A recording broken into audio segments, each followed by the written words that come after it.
Bonjour, bienvenue sur Comment fait-on, heureux de vous retrouver pour une nouvelle recette. Aujourd'hui, nous allons réaliser ensemble une sauce suprême. Vous allez voir, c'est très simple à faire et c'est délicieux.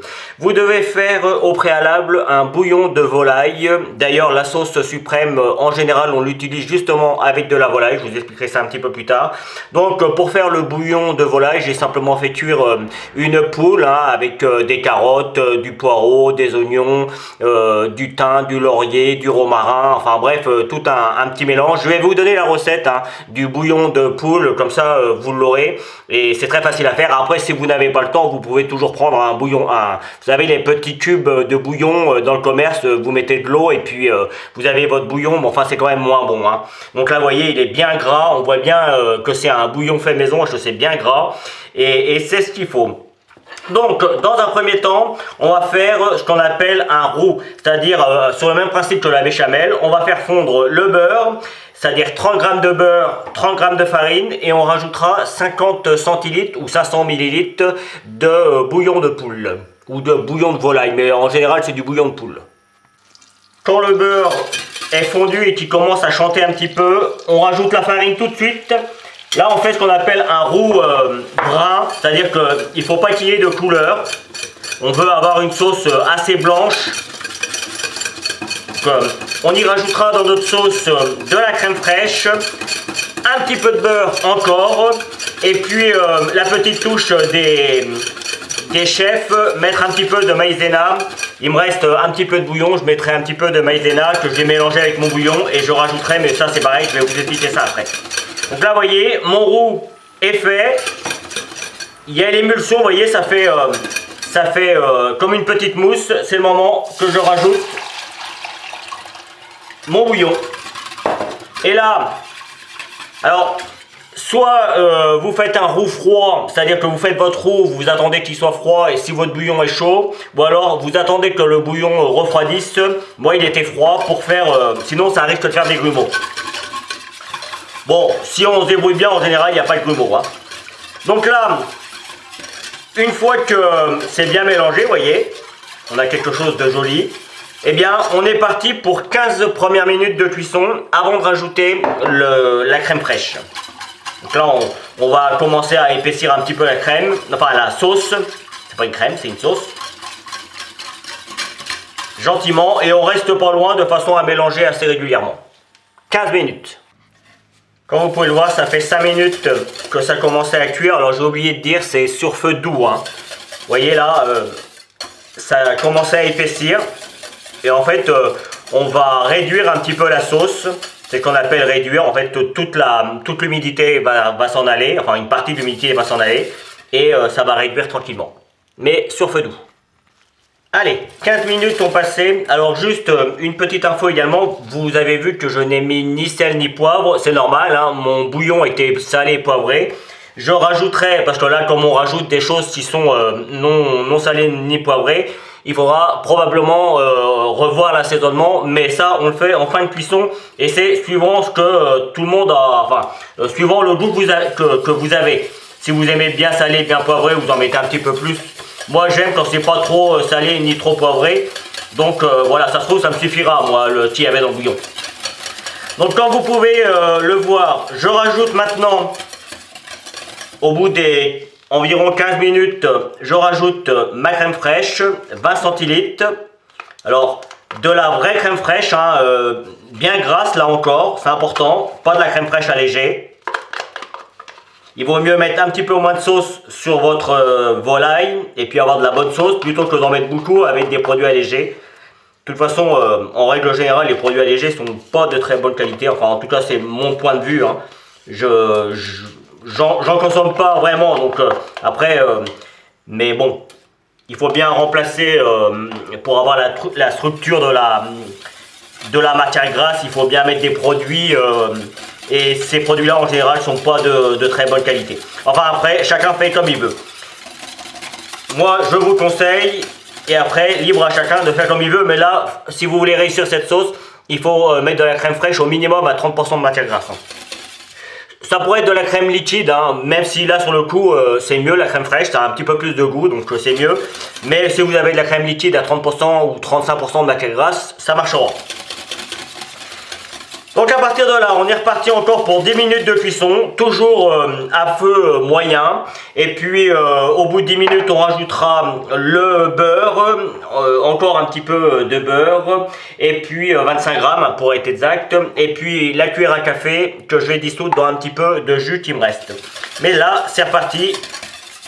Et on mélange toujours, alors pas forcément toutes les secondes, hein, mais on mélange régulièrement. Bien, il reste environ 10 minutes de cuisson. J'ai préparé ma petite préparation, une cuillère de maïzena, soit dans de l'eau, vous mettez un tout petit peu d'eau, hein, c'est vraiment pour diluer, ou comme moi il me reste un petit peu de jus, j'en profite et je viens rajouter ça. En fait, le fait de diluer avec l'eau, ça va permettre d'éviter les grumeaux. Alors la maïzena, ça sert à quoi? C'est juste que ça va permettre d'avoir une belle brillance. Alors avec le beurre également qu'on rajoutera dans 5 minutes. C'est pas une obligation hein, de mettre de la maïzena. Si vous n'en avez pas, vous n'en mettez pas, c'est pas très grave. Mais ça fait un petit peu la différence. Allez, il reste plus que 2-3 minutes de cuisson. Allez, 5. On va maintenant rajouter le beurre, morceau par morceau. Sur le même principe que si vous faisiez une sauce au beurre blanc. Si vous avez déjà fait ça. Alors j'ai jamais dit que c'était une sauce qui était light. Hein. Et puis elle n'a pas vocation à l'être. Moi j'ai pour vision de se faire plaisir quand on mange. Il vaut mieux manger moins et manger bon. C'est ma vision des choses une fois de plus. Je peux vous dire que vous n'avez pas l'odeur, moi je l'ai et ça sent véritablement super bon. Hein. Il y a l'odeur du bouillon de volaille, de la crème fraîche, là du beurre. J'ai rajouté un tout petit peu de poivre, hein, j'ai goûté. Et pour moi c'était assez salé. En revanche ça manquait un petit peu de poivre, donc j'en ai rajouté un petit peu. Et sachez que à la fin on peut passer au tamis. Si moi comme le poivre c'est du poivre au moulin, donc ça fait des morceaux un peu, donc ça se voit. Si vous voulez vraiment avoir une sauce parfaitement lisse et parfaitement sans petits morceaux qui peuvent venir gêner sur la décoration, moi personnellement ça me dérange pas, mais on passe juste à la fin de la cuisson, vous passez ça sur un tamis assez fin et puis ça devrait marcher. Mais bon, après qu'on voit un petit peu de poivre, c'est au contraire, moi je trouve que c'est plutôt joli, comme c'est quelque chose de quand même très homogène. Donc rajouter quelques petites herbes, un peu de sel, un peu de poivre sur le dessus. Personnellement, je trouve pas ça vilain. Voilà, je vais encore laisser cuire pendant 2 petites minutes et puis ce sera terminé. Allez, juste pour vous faire une petite démo, j'ai gardé quand j'ai cuit ma poule un morceau de blanc et j'ai quelques pommes de terre. Alors évidemment, moi il faudra que je repasse tout ça au four parce que le temps que je prends des photos, que je prenne des photos et tout ça, il faudra que je réchauffe le tout. Mais regardez comme ça nappe parfaitement. C'est super beau. Vous voyez hein, les petits grains de poivre, c'est pas très grave. Vous voyez sur la pomme de terre, on peut faire la même chose. Juste histoire de les napper comme ça. Voilà. Alors je vais nettoyer l'assiette. Comme je vous disais tout à l'heure, vous voyez, on pourrait sans problème rajouter un petit peu d'herbe. Là c'est juste pour vous montrer comment ça nappe hein, la viande. Là elle est parfaitement nappée, vous servez ça. À la limite même vous pourriez napper ça sur des grilles si vous voulez avoir quelque chose de parfait. Et vous faites ça au dernier moment. Il faut que la sauce soit bien chaude, que la poule soit bien chaude, ou l'autre viande que vous avez choisi, ou même les légumes que vous avez choisi, et vous servez ça au dernier moment et vous aurez quelque chose de super joli. Voilà, je mets tout ça en petit pot. Sachez que là c'est pour 4 à 6 personnes. Hein. Sachez également qu'il est préférable de déguster cette sauce tout de suite. Ça se congèle, mais c'est pas l'idéal avec la crème. Ça peut faire des petits grumeaux quand on décongèle. Moi, vous voyez, j'en ai beaucoup. Je suis tout seul, bon, ça va aller au congélateur. Je le ferai avec. Mais voilà. Quand on décongèle, surtout, on met pas ça au frigo. Moi personnellement, quand je décongèle ma sauce, je mets, si j'ai un morceau de viande ou quoi que ce soit, je mets le morceau de viande à cuire, j'attends qu'il cuise un petit peu, et là la sauce, je vais les mettre dans des petits bacs à glaçons ou des petits bacs pour faire les gâteaux individuels, et puis hop, j'en prends un, je le mets quand ma viande est presque cuite, je le pose sur ma viande, il va fondre tranquillement et il va chauffer. Dès qu'il est chaud, paf, je ressors du four. Donc vous voyez, hein, c'est assez simple, mais en tout cas je le décongèle, je ne le laisse pas au frigo toute la nuit pour qu'il décongèle. Ça personnellement, de toute façon en général, moi tout ce qui sort du congélateur, je le mets directement dans le four. C'est une habitude que j'aime pas trop laisser dans le frigo toute la nuit, que ce soit de la viande ou tout ça. Alors je sais qu'il y en a qui vont dire c'est pas bien, il faut laisser décongeler. Je peux l'entendre, hein, mais bon, moi c'est voilà, je fais comme ça depuis très longtemps et ça marche super bien. Voilà, je mets tout ça dans un petit bol et on se retrouve pour la fin de la vidéo. Voilà, la vidéo va se terminer sur cette petite image. Vous avez pu le constater, c'est très simple à faire. C'est un petit peu long en cuisson, mais c'est vraiment très simple à faire. Vous pouvez le voir, hein, ça nappe parfaitement. C'est vraiment très joli au niveau du nappage. Je vais me régaler.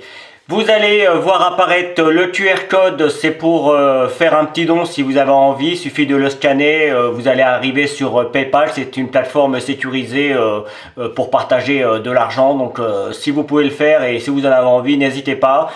Vous avez tous les liens pour aller sur mes réseaux sociaux, c'est sur la description juste en dessous. Je vais vous donner évidemment la recette du bouillon de poule. Et puis si vous continuez un petit peu plus longtemps, vous allez avoir le lien qui va vous permettre de vous abonner à ma chaîne YouTube. Celui pour aller sur mon site www.commentfaiton.com où vous retrouvez une grande partie de mes recettes, dont celle-ci. Et puis je vous donne deux autres recettes de sauces tout aussi simples et tout aussi bonnes à faire que celle-ci. À bientôt sur Comment fait-on. Merci pour votre fidélité. Salut! Vous pouvez vous abonner maintenant à ma chaîne YouTube, c'est ici. N'oubliez pas la petite cloche pour les notifications. Vous avez également le lien qui va vous amener sur mon site www.commentfaiton.com où vous retrouverez l'ensemble de mes recettes. Et je vous donne deux autres recettes ici qui vous seront très utiles. À bientôt sur Comment fait-on.